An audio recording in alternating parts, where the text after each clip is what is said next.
Hello guys, very good evening. So this is lecture number 8 of unit number 2, that is connection. So in this particular lecture we are going to deal with the welded connections. So up to lecture number 7 I have already discussed in detail about riveted connections and what is uses of riveted connections and what its practical application and how utilize the formulas of riveted connections by numerical problems in last 2 to 3 lectures.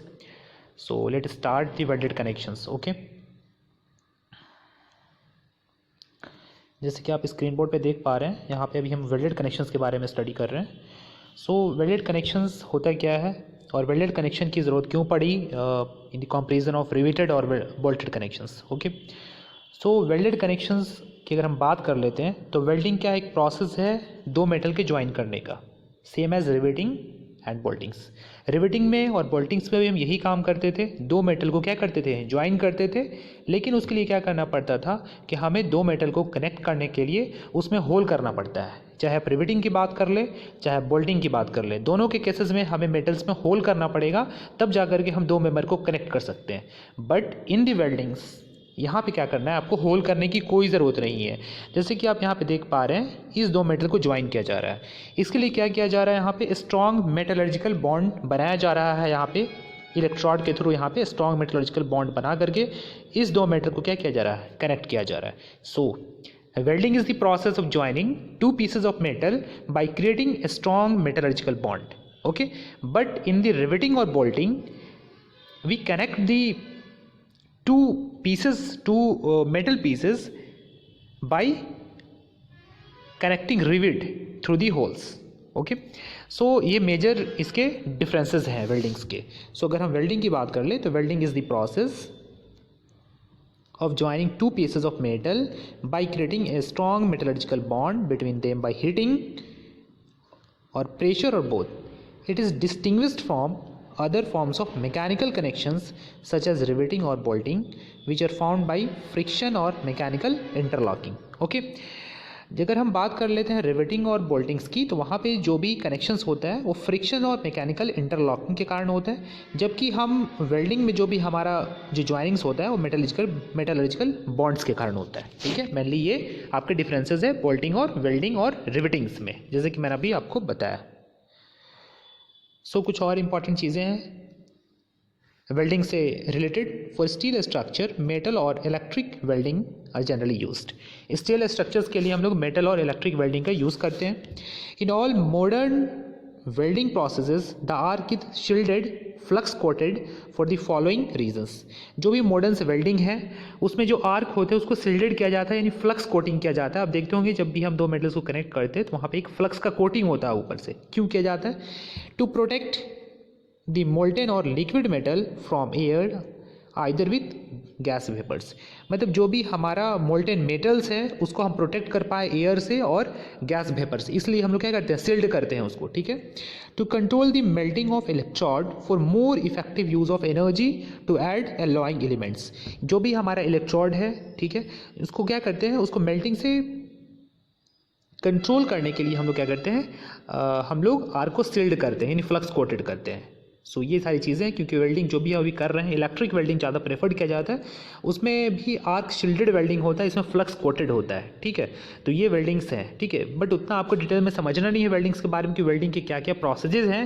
As a civil engineer आपको इतना समझना है कि weldings में जो हम कर रहे हैं कनेक्शंस के लिए, वेल्डिंग्स क्या होता है, उसके क्या क्या क्राइटेरियाज है, क्या एडवांटेजेस है और क्या डिसएडवांटेजेस है. उसके बाद हम फाइनली कनेक्शंस के थ्रू जो है, जो इस पर बेस्ट न्यूमेरिकल्स है या जिस पे जो एनालिसिस का टर्म है उसको हम देखेंगे आगे. ठीक है, सो चलिए आगे देख लेते हैं इसके क्या एडवांटेजेस है वेल्डेड कनेक्शंस की. तो अगर हम एडवांटेजेस की बात कर ले वेल्डेड कनेक्शंस की, ठीक है, यहाँ पे एडवांटेजेस ऑफ होगा. ठीक है,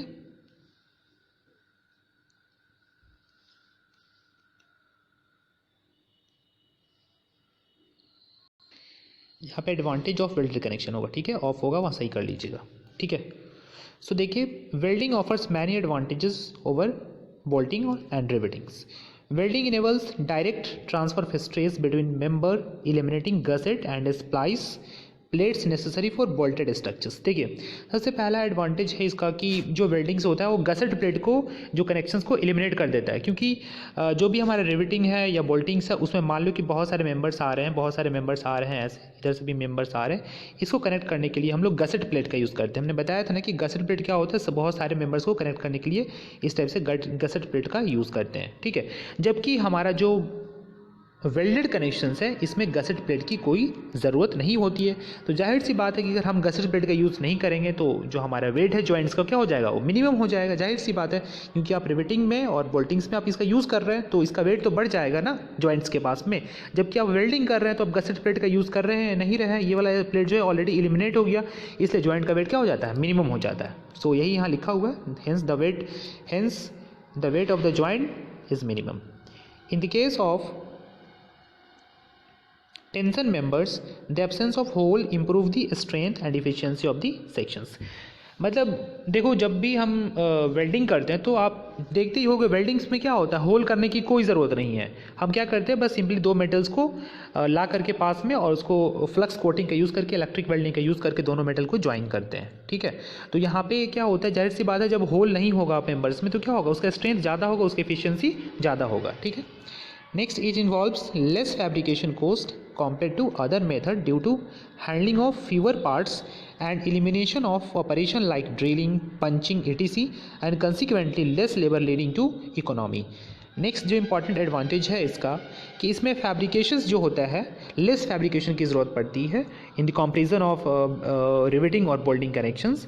दूसरी चीज़ है कि इसमें कोई ड्रिलिंग की आवश्यकता नहीं होती है, ना ही कोई पंचिंग की आवश्यकता होती है, क्योंकि हमें तो होल करना ही नहीं है मेंबर में, है ना। दो मेंबर को हमें मेटलॉजिकल बॉन्ड के द्वारा कनेक्ट करना है, तो ना ही ड्रिल करना है ना ही पंच करना है। तो जाहिर सी बात है यहाँ पे लेबर का कम ज़रूरत पड़ेगा, इसलिए हमारा जो स्ट्रक्चर है वो इकोनॉमिकल होगा। Okay, next, welding offers airtight and watertight joining and hence is ideal for oil storage tank and ships।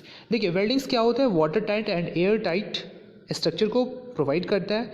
इसका मतलब क्या है water tight and air tight का, एयर टाइट और वाटर टाइट का मतलब है कि जब भी आप दो मेंबर को कनेक्ट करोगे तो वहाँ पे होल तो होता नहीं है, होल रहेगा तभी तो चांसेस रहेगा वहाँ से कोई भी चीज़ लीक होने का, क्योंकि हम यहाँ पे तो मेटलर्जिकल बॉन्ड के थ्रू मेटल का जो है बॉन्ड बना करके दो मेटल को कनेक्ट कर रहे हैं। तो जाहिर सी बात है वहाँ पे क्या होगा, ना ही वहाँ से एयर निकल सकता है और ना ही वहाँ पे क्या है जो भी हमारा वाटर है वहाँ से स्प्लिट आउट हो सकता है। सो ये क्या होता है कि air tight and water tight structure को क्या करता है, प्रोड्यूस करता है वेल्डेड कनेक्शंस। ओके, जो कि क्या है, जबकि रिवेटेड में या फिर बोल्टेड में हो सकता है कि होल्स में अगर होल अगर प्रॉपर वे में फिल्ड नहीं हुए हैं रिवेट से तो वहाँ पे ऑयल जो है वहाँ से स्पिल आउट हो सकते हैं, ठीक है, सो लीक हो सकते हैं। सो इसके कुछ एडवांटेजेस हैं वेल्डेड कनेक्शंस के इन कॉम्बिनेशन ऑफ रिवेटेड और बोल्टेड। ओके, नेक्स्ट कुछ और एडवांटेजेस है, एक्चुअली में स्टूडेंट ये एडवांटेज है, ओके, डिसएडवांटेज नहीं है, यहाँ पे गलती से आ गया ये, ठीक है। एडवांटेजेस ऑफ वेल्डेड कनेक्शन, ये भी एडवांटेजेस है जो भी हम पढ़ रहे हैं अभी।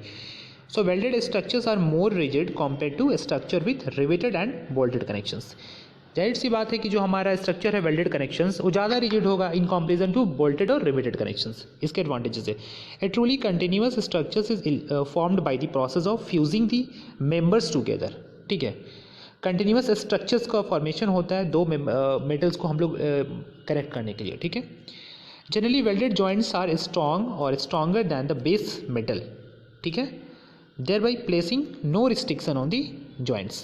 Stress concentration effect is also considerably less in welded connections। Stress concentration जो इफेक्ट होता है वो भी लेस होता है welded connections के अंदर में। सो कुछ इसके एडवांटेजेस है, आपके एग्जामिनेशंस में क्वेश्चंस आते हैं एडवांटेजेस और डिसएडवांटेज वेल्डेड कनेक्शंस के in the comparison of bolting और रिवेटिंग्स। सो आपको लिखने पड़ेंगे ये सारी चीज़ें, ओके।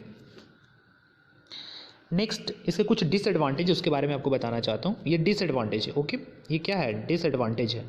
सो आप इसको देख लीजिएगा, यहाँ पे लिखा हुआ नहीं है बट इसको आपको लिख लेना है। ये क्या है, डिसएडवांटेज।